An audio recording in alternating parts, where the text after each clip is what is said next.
2022 budget. Former Finance Minister and Central Bank Governor tells Roland Walker the lack of adequate engagement of important stakeholders has greatly affected the rollout of well-intended policies to the Akufo-Addo government. What do you think, based on your observation, is wrong with the way we're managing our economy simply? I wouldn't say that we are where we are now because of any competent handling. I don't think so. And it's a strategy. It's a strategy. Okay. I think the revenue issue started before Nana-Addo came in. Because revenue, we had achieved about 33% between 2009 and 2012. It had dropped about 19% before he came in. So it was not, it happened during their time, but not reversing it is perhaps what we can talk about. And I think it's because it's a strategy. Don't forget that Atta Mills was the head of revenue for 8 years. I've been a governor before. So the two of us had experience which the present team. The levy on electronic transactions, what should we have been doing before now? Management is all about consultation. You understand? Management is about consultation. You consult, you discuss. When you agree, you go on. Okay. At times, it may like to be sacrificed. Okay? But with that consultation, you get into some challenges. It works if you consult. I believe in that. We're talking about how some of the Southeast Asian countries have been able to create jobs for their people through great industrialization. Why haven't we been able to do that, growing the economy and creating jobs? Are we working hard enough in this country? Are you sure we work hard? You see the Chinese, when you give a Chinese people a contract, they sleep on site, don't they? You see, they're sleeping on site. They take their work seriously. We have to, as a nation, understand that the only way to make it is to work hard. Are we working hard enough? I don't think so. We can make it. We have all the resources, but I'm not sure we are working hard enough.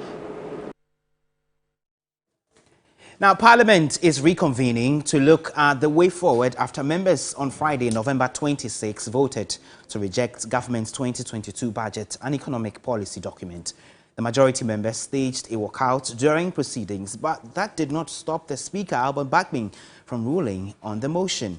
He had given a 5-minute break for the majority members of the House to resume their seats. But after that time elapsed, Speaker Bagbin ruled that the budget had been rejected after the members present overwhelmingly shouted no. The minority, in a statement Sunday, outlined 5 conditions under which it will consider its position and support the approval of the rejected budget. Parliamentary Affairs correspondent Komla Kluche is in the House. He's joining me for the latest on this. Komla Kluche, tell us, is the full House already in session and has proceedings begun? Hello, Komla Kluche. No, I can tell you. Yes, I can hear you. I can tell you for the fact that the House has not started yet, seating has not started yet, none of the MPs are here.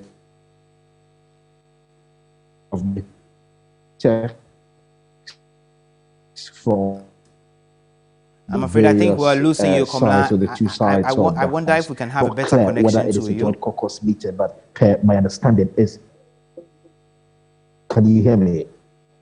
It's a bit choppy, but I think you can try. Let's see if we can have a clearer connection to you. Yeah, so I'm going to have to try a little bit to just move away from where I am. I'm saying that it's a joint, what I'm told is that it is not a joint caucus meeting, but then it is a meeting of just the minority and then the majority. They are in their various caucus meetings. No communication has been had yet. No communication has been given to us. The House is packed full of journalists and other people here. But then what has come out so far is the vote and the proceedings of the House for Friday, the 26th of November, the very day the budget was approved by the one-sided house. That's the minority. What it entails is that if you look at the votes and the proceedings, normally the votes and proceedings capture the attendance of MPs. Now, 262 members of parliament, 274 rather, members of parliament attended the sitting on the Friday. It was only Sarah Adjosafo, who is the Dom Kwabenya MP, who was absent, and the votes and the proceedings did capture her as such.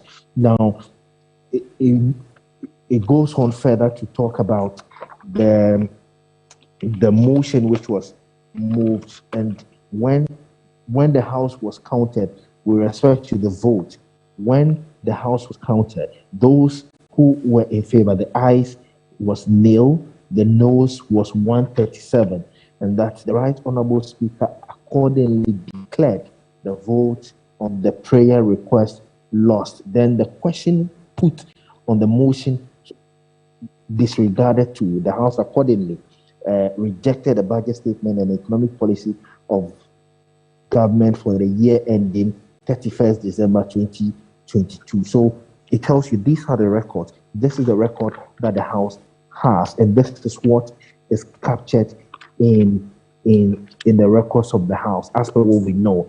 Okay.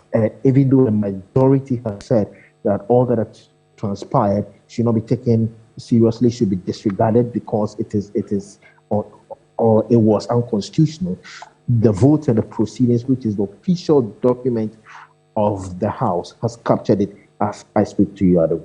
And Komla, before I let you go, we know the Speaker is out of town, so the second Deputy Speaker will, or the first Deputy Speaker will be in the seats to steer proceedings. So beyond the Speaker, do we have any indication of who else is not going to be available? Do you know? From my checks from both the majority and the minority, I am told every member of Parliament is around, even in their meeting as we speak now. I've cross-checked from my sources that at the majority side, 137, they are available. At the minority side, 137 equally available.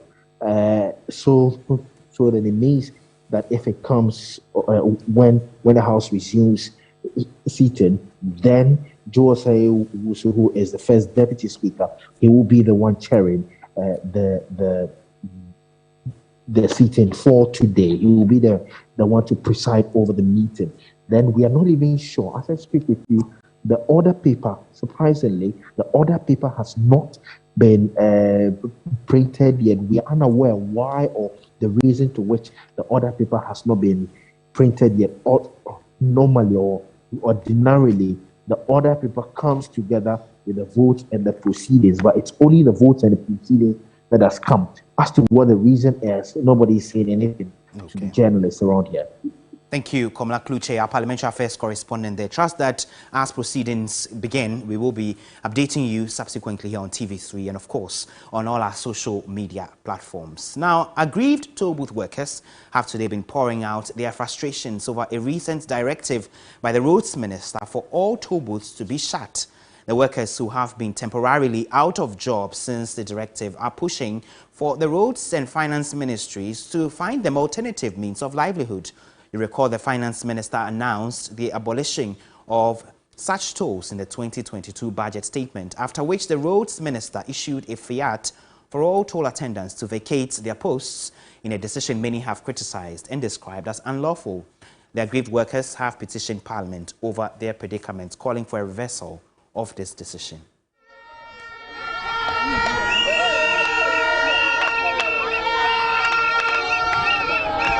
Okay, we are coming to demonstrate on the current issue concerning the toll booth. I think we've been sacked, and then the toll booth work have been dismissed. I don't really know the reason why they are doing that, and what their reason is that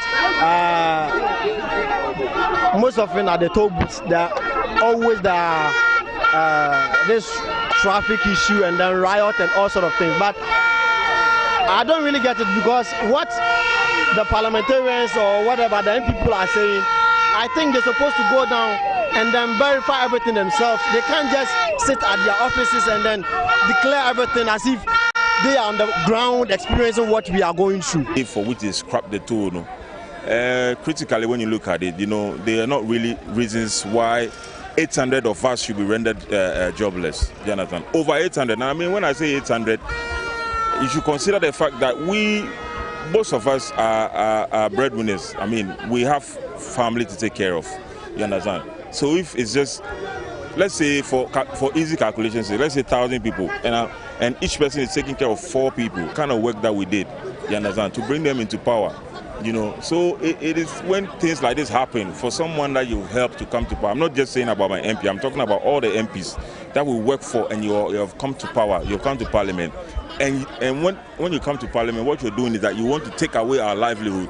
It is very difficult and it's very sad. And we hope that they consider the recommendations that we made and then they change their decision.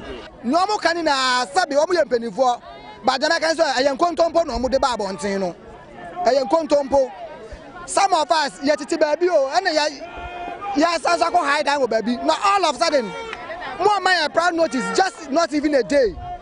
Now, my the more baby, must say, what good you man. He says, Sabe, maybe what mammy, I will stroke. Maybe I will face it. No, Pamano. 700 Nana, meditating home. Wow, Sam, me, Quanam and Yami Sosa, your TV market to him, and Martin and Sonam and Yami. Target na dem anu menya ya tifi market to him. Ebi wo mkwa amount no kwa no.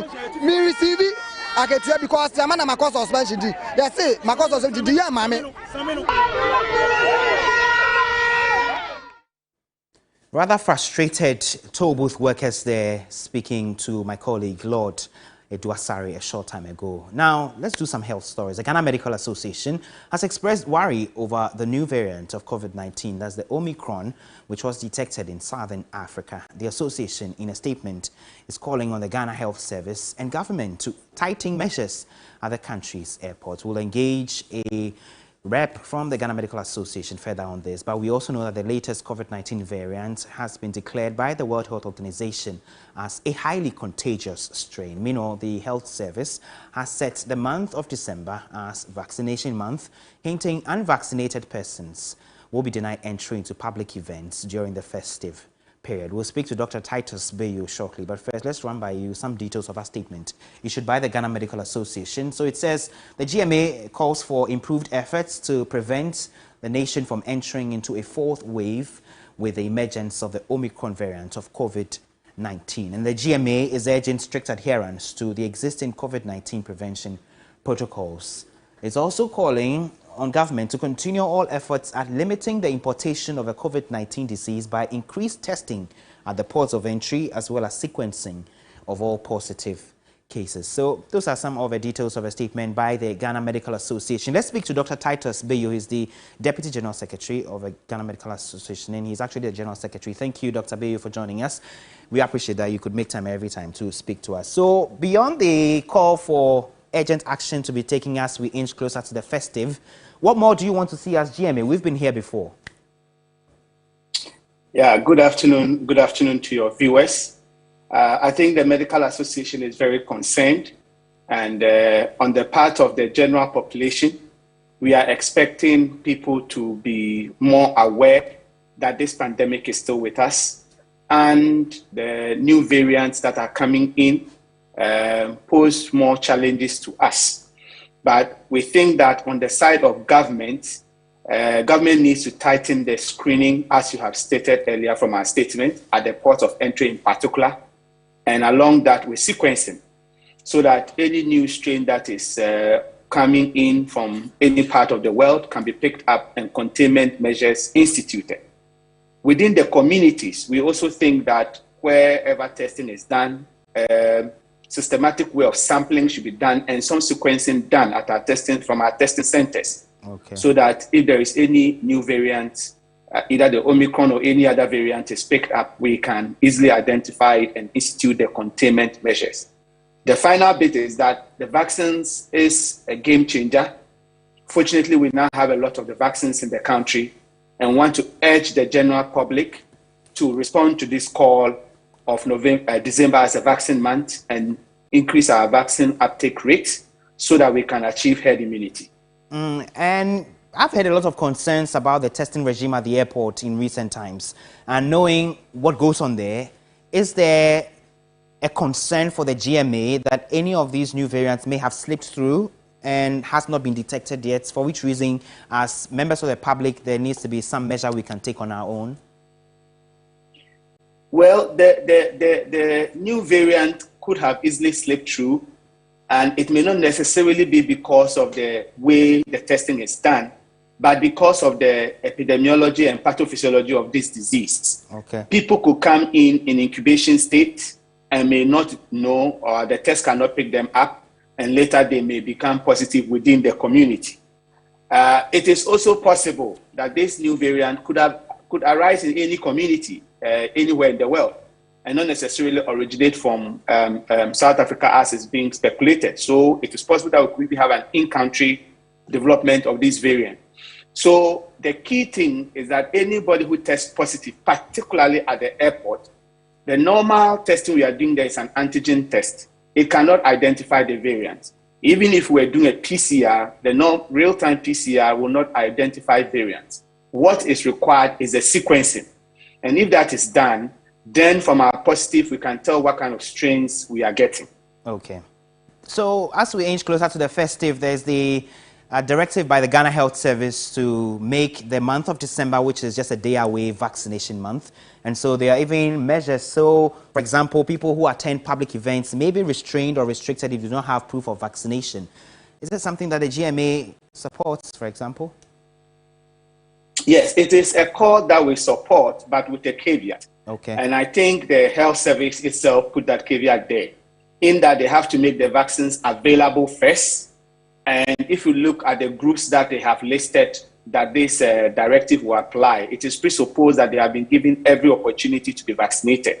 So we call for increased purchase or acquisition of more vaccines, and these vaccines should be made available to all persons. Okay. And if people do not take it, then these measures should apply, because we are in a public health crisis and we need everybody to be each other person's keeper. And so to the extent that some people decide not to take the vaccine, well, it is their choice. They can live their life, but they need to be restricted from certain public places so that they do not increase the risk of transmission to other people. I would encourage every Ghanaian to take the opportunity, beginning tomorrow when we enter into this month of vaccination, and please queue up and take your vaccine so that we don't get to that situation where you are being restricted from a particular event. Okay. And it's a global practice. In a lot of places, this has been done, where if you've never been vaccinated, or you opted not to take the vaccine, for instance, you can't sit in the restaurant and eat. You may be able to buy food for yourself, but you cannot sit there. Okay. At sports events, people are expecting, and I think it is the only way to save all of us. So let's not put ourselves in that uncomfortable situation. Let's take up the vaccines so that we achieve herd immunity and we'll all be safe and have a very good Christmas. Thank you, Dr. Titus Bayo, General Secretary of the Ghana Medical Association, that's speaking to us. Let's take a step away from health and do some other stories here on Midday Live. TV3 News has gathered that the Korle Bu Teaching Hospital has suspended scheduled surgeries at the facility's intensive care unit due to low pressure of the hospital's oxygen plant. The plant, according to information gathered so far, is unable to pump the required level of pressure needed to the intensive care unit. Maintenance of the plant is scheduled to be done to resolve the situation. Emergency surgeries are, however, being done by the facility with gas cylinders. Meanwhile, checks with the facility reveal that management will be releasing a statement on this development in the shortest possible time. So we anticipate that statement from the Korle Bu Teaching Hospital.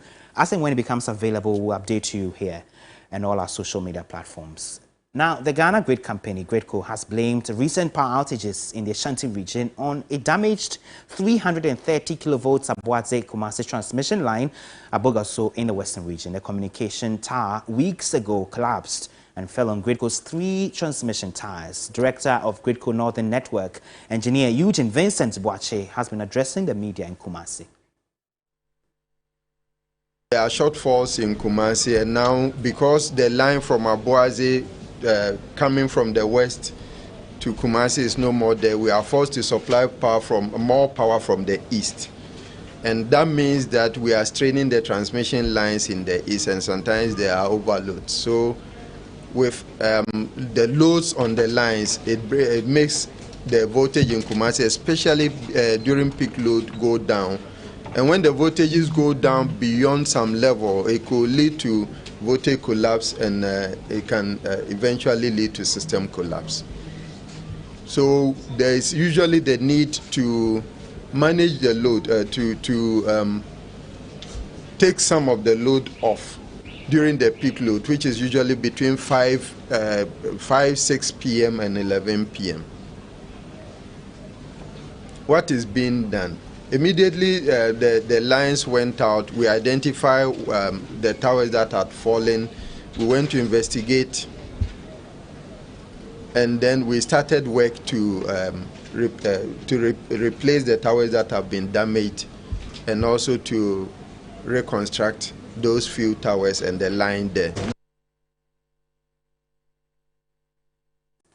This is still Midday Live here on TV3. You can also join us on DSTV channel 279 across all our social media platforms. We are TV3 Ghana. Now, the Attorney General and Minister for Justice, Godfred Dame, has dismissed reports and claims that a legal profession bill has been laid before Parliament for consideration. He was speaking at the opening ceremony of a 4th International Conference on legal education in Ghana and Africa.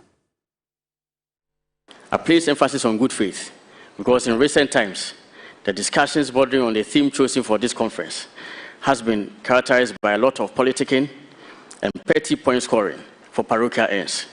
To my utter surprise and consternation, I saw a document being spread around social media and the mass media as the Attorney General's legal profession bill. With unrestrained haste, various persons of high standing in society, including professors and senior lawyers, rushed to the media to make all manner of comments, virtually casting aspersions at the integrity of the Office of the Attorney General for coming up with such a bill.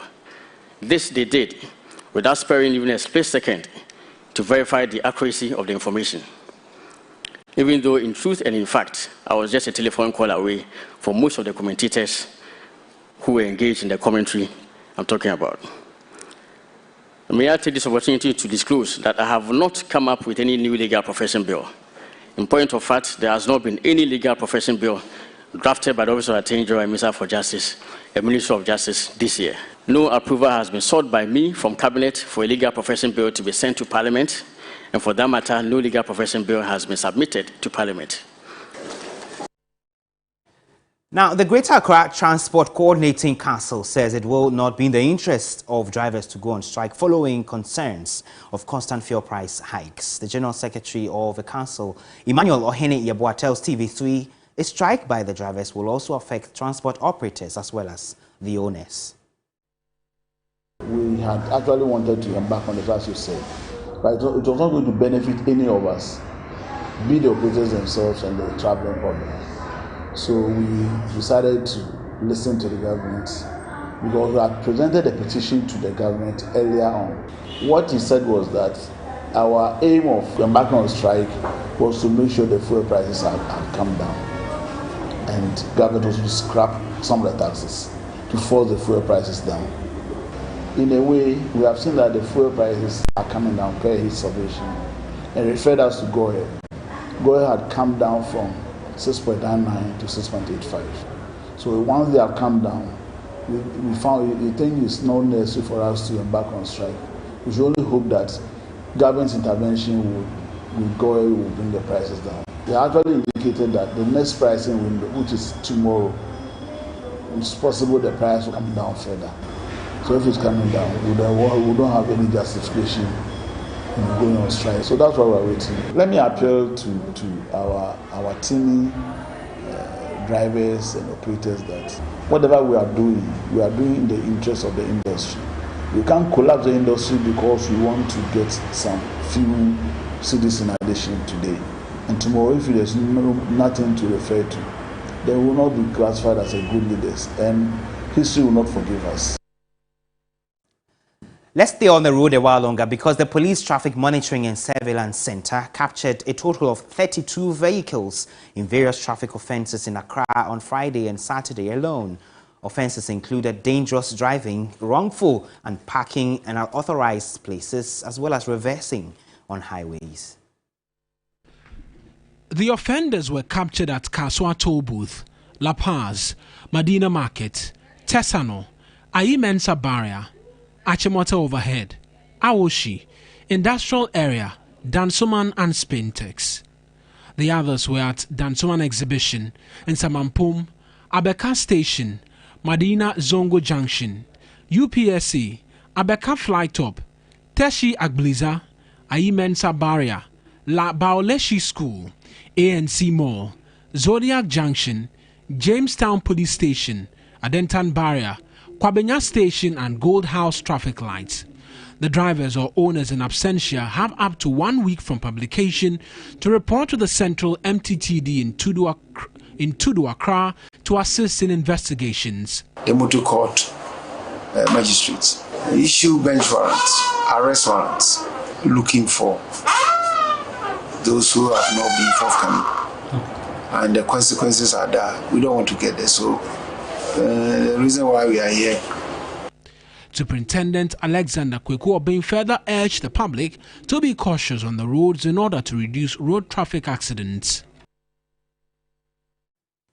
Now, this is something that's of interest to me and must be of interest to you as well. Social media has transformed life as we know it. And for many young people, the virtual world is the real deal these days. For many on these platforms, it is an opportunity to challenge the status quo and break new frontiers. In our latest assignment, showing later tonight at 9:30 p.m., put together by Aisha Yakubu Khalid, it looks at the young people using social media to redefine media, fame and brand influencing in a titled documentary, Influencers and Social Disruptors. Do you have your car on? Oh yeah. You know how much money you can make from social media. I think you take it a lot more seriously. But then again, there's some people who really are only on social media not because they want to influence for brands. They're just there to live their lives. And we need to respect that. We are the new generations. Before, people didn't really notice social media influencers. They didn't really use them. But due to the pandemic, everybody had to now tune in from traditional media to new media. No, my sister. Hey, my sister, please, do you have Maclean? No, Maclean is finished. We don't have Maclean. How about kerosene lamp? There's a limit to our audience. If you're on TV, you can easily be watched anywhere. But we are social media influencers, so we have a particular space. So at a point, if you're in one location, you might stop growing. But when you travel, when you go for tours, you get to meet other influencers. You can.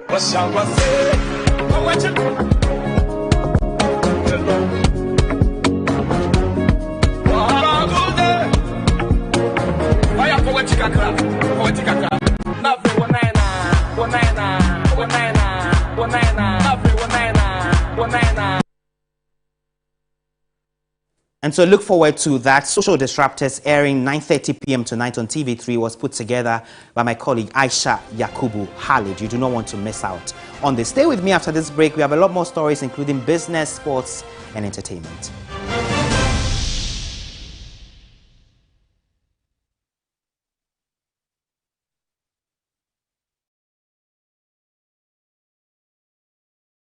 I'm going to interview Zuzum right here in my house. Hey! Look up there. Why are you using inferior pen? It was a mistake. I no check. Akrobetu, I'm going to knock you out. I know, sir. You deserve quality. Don't make mistakes. Stop! You did the right thing. When you are going to buy a paint, don't look left, don't look right. Go straight and grab the luxury acrylic paint. No be any paint, be paint. The luxury acrylic paint. Paint champion. From 1st November to 31st December, TCL is giving away up to 30% discounts on all the appliances. May switch from this TV to TCL Killer TV. May switch from this washing to this TCL washing machine. Let's switch it from this heat to this TCL AC Papa. Go on your way. Me switch it from this old fridge to this brand new TCL fridge. Me switch it from this bomb phone to this TCL phone. T-Switch is sincere to enjoy lots of giveaways and exciting deals in the TCL Feast of Christmas promo. Up to 30% discounts on all TCL appliances from the 1st of November to the 31st of December. Bronya Beye de TCL, the creative life. Our house isn't just a building. It's a home. A home where our safety is a given, where our family can play, love and grow. A home with unbeatable security, full of laughter and light. We trust Trellidor to protect our lifestyle, not just our lives, and enhance our home. Trellidor, strong, stylish, secure. Visit Trellidor and secure your peace of mind.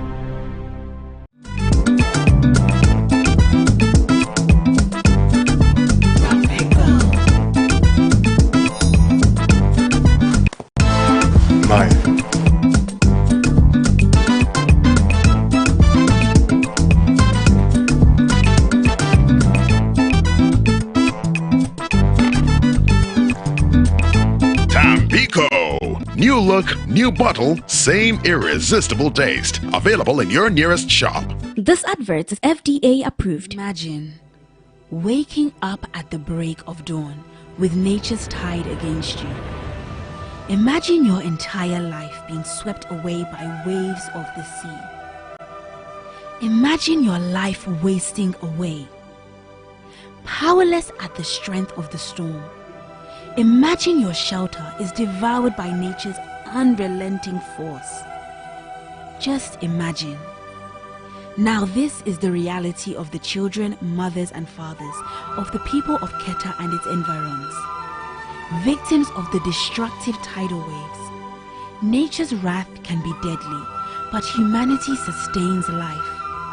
Together, let's help weather the raging storm.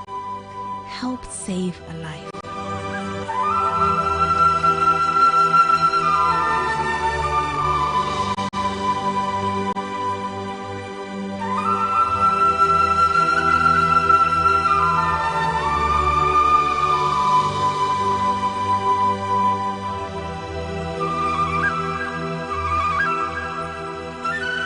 Do you want to be a star?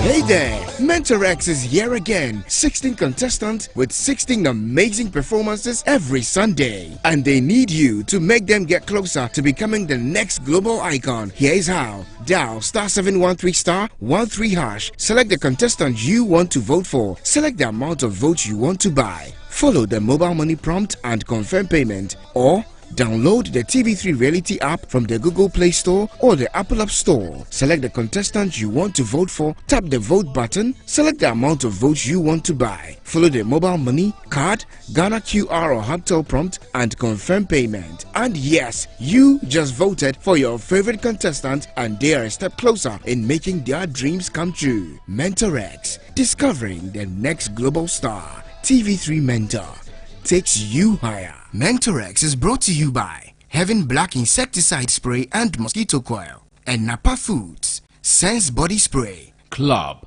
Better Malt, Tomvita, Close Up, Geisha, Drugnet, Cowbell, our milk.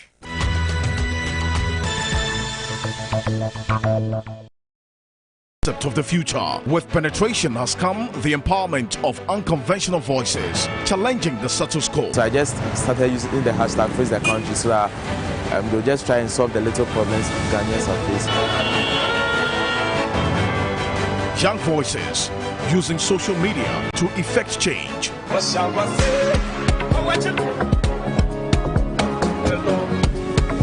Young voices using social media to redefine media, brands and fame. I've made so much money from social media influencing. Social Disruptors, a documentary by Aisha Yakubu Khalid, showing on November 13 at 9:30 p.m. on The Assignment, live on TV3, on 3news.com and TV3 Ghana on all social media platforms.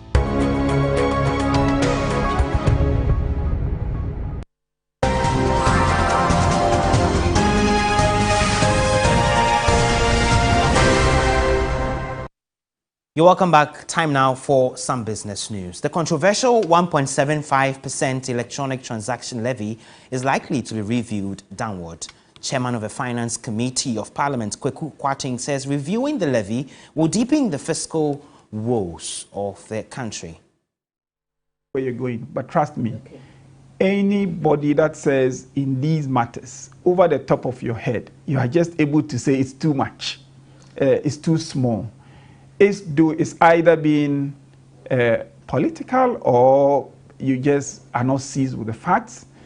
I have sat in the Ministry of Finance before, and I know for these revenue measures, you fix a rate, you look at the yield and how it contributes to the fiscal, and you try to make it as low as possible, because no government enjoys slapping taxes and paying the political price. No government wants it. So you do the analysis and you reach a certain rate and you say, at this rate, this is how much revenue we will get. It would support the fiscal and support the deficit targets. So if government were to consider that it wanted to even reduce the 1.75, or it wanted to reconsider some of the revenue measures, myself, sitting on the Finance Committee, will be asking government what is given. Something must give. Consequences for the city as investors look on will be there. And that is why even the budget said that I would be disappointed if government reduced taxes as people were asking for.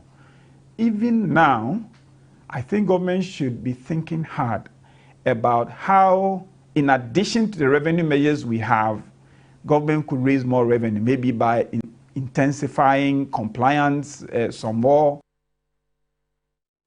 So you heard the chairman of the Finance Committee indicating that government is not likely to review the 1.75% electronic transaction levy downward, but that, you know, has been a sticking point, which is splitting hairs between the minority and the majority. So time will tell us whether or not this will be reviewed as Parliament resumes sitting on this particular matter. Well, former Finance Minister Seth Terkper says empowering tax administrators to ensure compliance is the surest way to increase revenue. Tax is my first profession, you know, ex-employee of GRA, and I share, you know, my views on this, and some of which is, yeah, I didn't. If you notice, I was going into automation, which is where we should go, or digitalization, and it's good the Vice President is championing it. You know, that's where we have to go.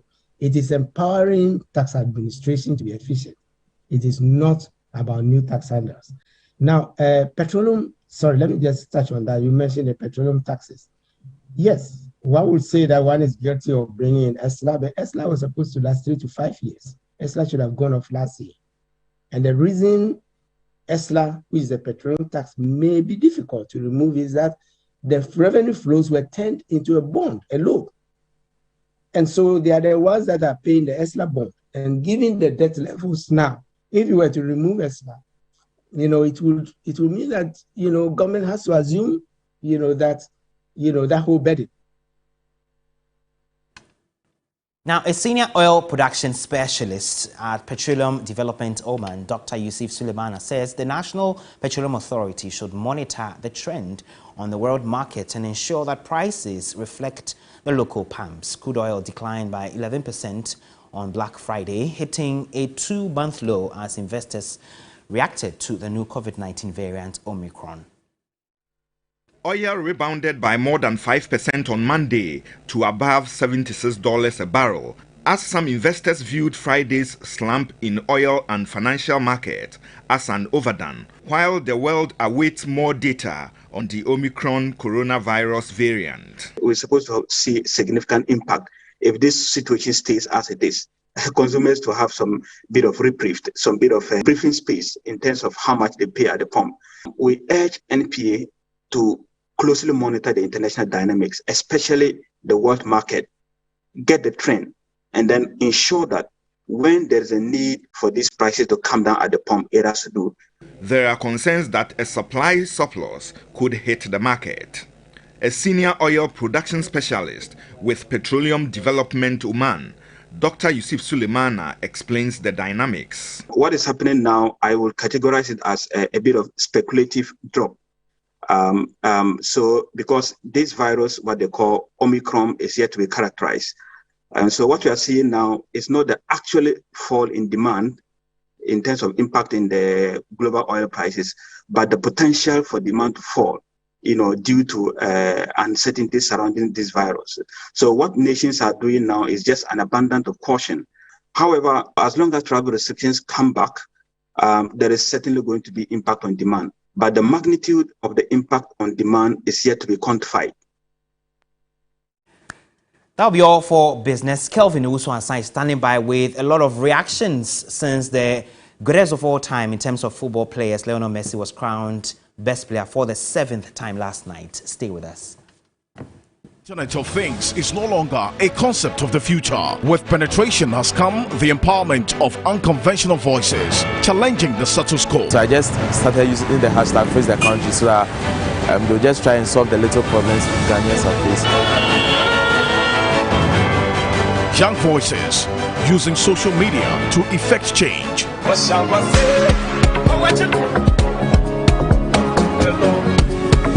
Young voices using social media to redefine media, brands and fame. I've made so much money from social media influencing. Social Disruptors, a documentary by Aisha Yakubu Khalid, showing on November 13 at 9:30 p.m. on The Assignment, live on TV3, on 3news.com and TV3 Ghana on all social media platforms.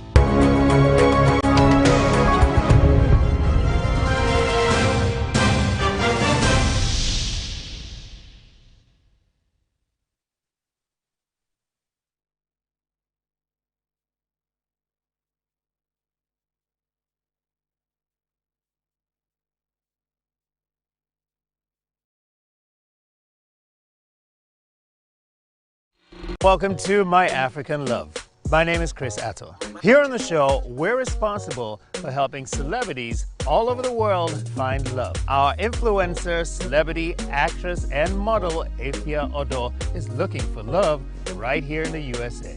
How about I get different guys from Africa and experiment? Sorry. Calvin Drake production. Find my African love. Say I get the vision to find my African love. Yeah. Come drop my shit up. If you're out, I thought you want for the picture. African love. She can be my African love. Sometimes you just know that something ain't going good. You say to yourself, this ain't working for me. There be no shame in that, man.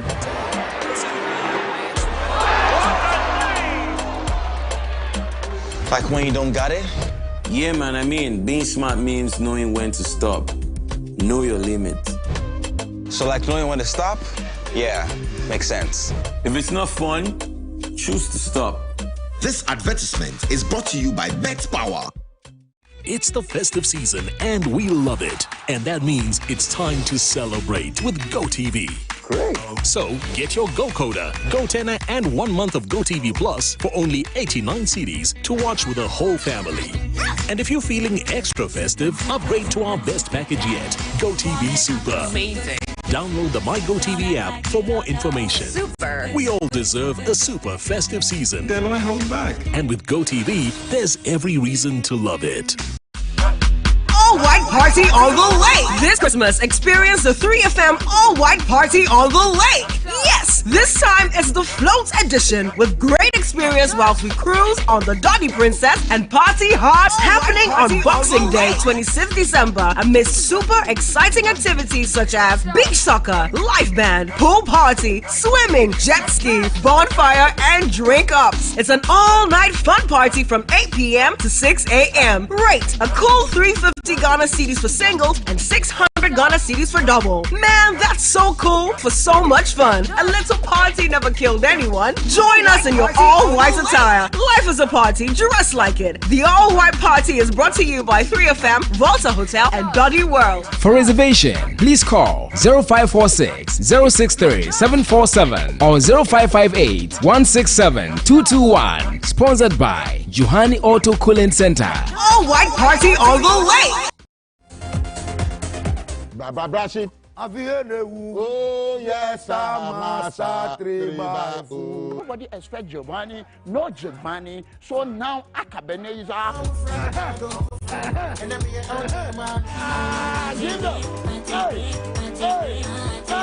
Bella the Nash Pass National Theatre. No, but you say we get problem like vocabulary problem. But let's consider it. No, cause Ben on na me ye violence. Violence. Happy birthday to you. Happy birthday to Stone Boy. Bafira, alone. Shared among us, let there be love, eat alright. You know the tight one, the bloggers will circle right now. You know what, Mo? No wonder our forefathers were that fit. Cut your papa ready. Watch Showbiz 360 Friday at 8:30 p.m. on TV3. Brought to you by Black Rock Honey, Betway, Deluxy Acrylic Paint, Cowbell, Our Milk, and Napa Foods.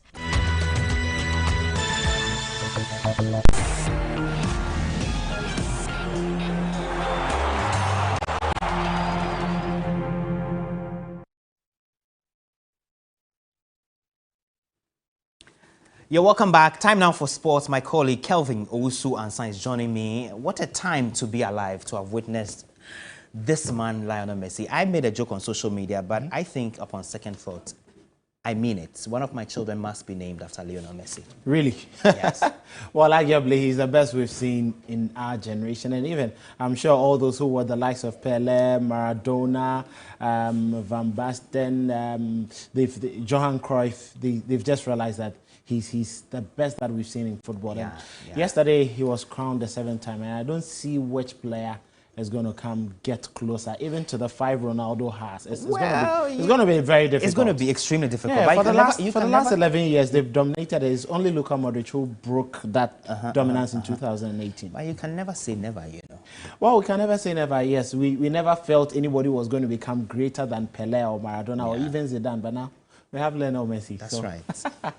Well, good afternoon. It's time for sports. My name is Kelvin Owusu-Ansah. He's widely regarded as the best player in the world at the moment, talking about Mohamed Salah, and he was named 7th in the Ballon d'Or rankings results released on Monday at the ceremony. Salah surpassed Didier Drogba's African record of 104 goals in the Premier League earlier this month, and for the Egyptian, who looks up to greater heights, his statistics are only to spur him on for greater achievements.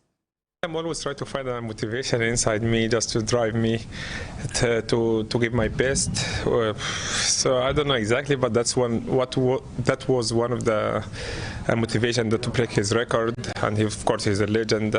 We know each other. He's my friend. So it was motivation for me to break his record, I think, which I did. Lionel Messi's 7th Ballon d'Or win was not a huge surprise, but it caused a bit of a stir among the football world. PSG forward Messi earned the award after finally winning his first major international tournament, with his country having been named player of the tournament at the Copa America and also recording 28 goals for Barcelona in the first half of the year before moving to Paris yesterday. After he was given the award, a couple of reactions came in after. They beat Almighty Brazil. When you compare him to Lewandowski was just Bayern Munich. The national team, he couldn't do anything. So if you compare him to Benzema too didn't play for the it's Messi. Maybe people would think Lewandowski or Jorginho, but my opinion, I think Messi deserves it because Messi has Copa del Rey and Copa America. Messi is one of the best talented players in the world, and when looking at things, he is far different than the others. For me, I don't think Messi deserves it. looking at the way they select these Ballon d'Or winners, each manager or coach has his own choice of preference. So no matter how a different player may perform, they will still vote. It's just like Ghana here, how we do our politics here. It's polarized. For me, I think Lewandowski deserves it. The Ballon d'Or, they like Messi, deserve it. So this season, like we already want to say like them never take give the Chelsea midfielders. So either N'Golo Kante or Jorginho, so them are works the year. You see, like last season, Messi, like Barca, they don't really win anything better there. But Chelsea won the Champions League. If someone should be the winner of the Ballon d'Or, I think it should be Kante or Jorginho. But for Messi, no. For me, I don't think so. So that is it there from the streets, from one award scheme to another. Now to the best awards organized by FIFA, and Black Queens forward Sandra Uswans has been nominated for the 2021 FIFA Puskas Awards after scoring a remarkable volley last season while playing for Supreme Ladies against Kumasi Sports Academy Ladies in the Ghana Women's Premier League. Uswans, who currently plays for Serbian side ZFK Spartak Subotica, is the only Ghanaian and one of the 2 Africans nominated for the award. We caught up with her from her base in Serbia. First of all, I would thank the Almighty God for this opportunity, because it's not easy to reach that stage. And I'm really, really happy and I'm really excited for this opportunity. It's normal for me because I've scored more goals and nice goals like this. And because I'm a striker, I need to score more goals and nice goals. So I'll thank the Almighty God for this opportunity and this goal. And I'm expecting to win it, and I believe that in God all things are possible, so I believe that I will win it. I will be happy and excited if I win the award, and expect more from the Sandra Uswans that you know. Now away from football, 34-year-old Amir Khan and Kell Brook, 35, have agreed terms to a long-awaited all-British fight that will see the 2 rivals finally meet in the ring on the 19th of February after years of failed talks. The AO Arena in Manchester will host the fight, and the 2 had their butted heads together when they had their press conference on Monday. Well, it's my time now to put him in his place and hopefully move on to bigger and better things. Former world champion, you've done so much for the sport, Kell, but levels and levels below? Level, he's in cuckoo land. I think he needs to go back to believing he's a celebrity, and he went on. I mean, being a celebrity is one thing. I know, but you're getting knocked clean out. I can't wait. This is my first fight, this fight. Forget all my legacy. Forget this fight. I am going to knock you spark out. We'll see what happens. I'm going to knock you spark out. We'll see. You're getting it. You're getting it. It's easy to talk a big game. It's easy to talk a big game, yeah. And when you keep saying... speak louder than words, and you believe, watch what happens to you. I'm going to look over you and say, I told you, Amir. I'm going to look over you and knock spark out and say, I told you. Levels below you. You finish. I mean... So we are expecting a blockbuster fight in February next year. That's it for sports. My name is Kelvin Uswans. So Messi, now the winner. We are waiting for Sandra Uswans. Maybe she can also win. Well, you need to vote for her. Just log on to the FIFA website and we vote keep for hopes alive. We also support her. She's a great player. Yeah, very good forward. We wish her all the best in her endeavors. Time now for entertainment.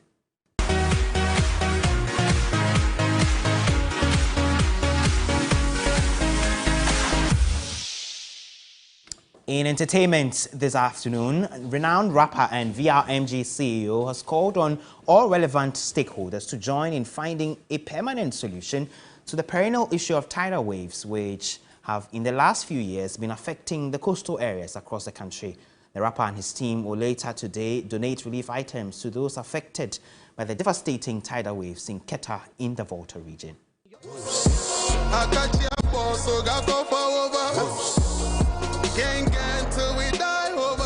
I wasn't in the country when it happened, and so my response was a little slow, but this is our home, and Ghana is our home, and so if anything like this happens, we all have to contribute, and I feel that a concerted effort always makes relief situations easier. The government needs to find a lasting solution in terms of a proper sea defense, proper mechanisms that will not let the climate change that causes the tidal wave impact the community. Keta is a beautiful tourist place to visit. The beaches are beautiful, so it's a place that we have to preserve. So I'm calling on all stakeholders to also do things that will let it be a permanent solution.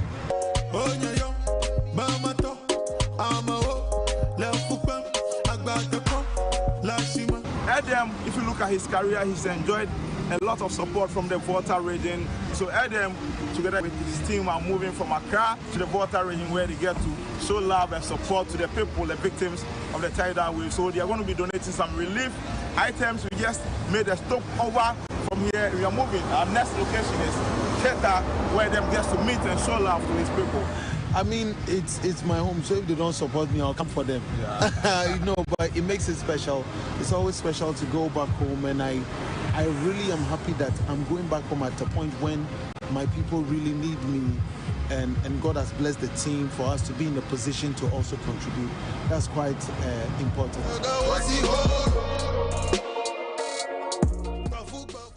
Now, singing sensation and Mentor X contestant AJ is optimistic of winning the competition to give a major boost to his career. The singer was adjudged a star performer after Week 8's show, bringing him on level pegging with three-time star performer DSL. He's been speaking to Owusu Warai. Climb every mountain, swim every ocean, just to be with you. Also, after 8 weeks of scintillating performances on Mentor X, it's been a two-horse race between vocal monster AJ and dancehall sensation DSL.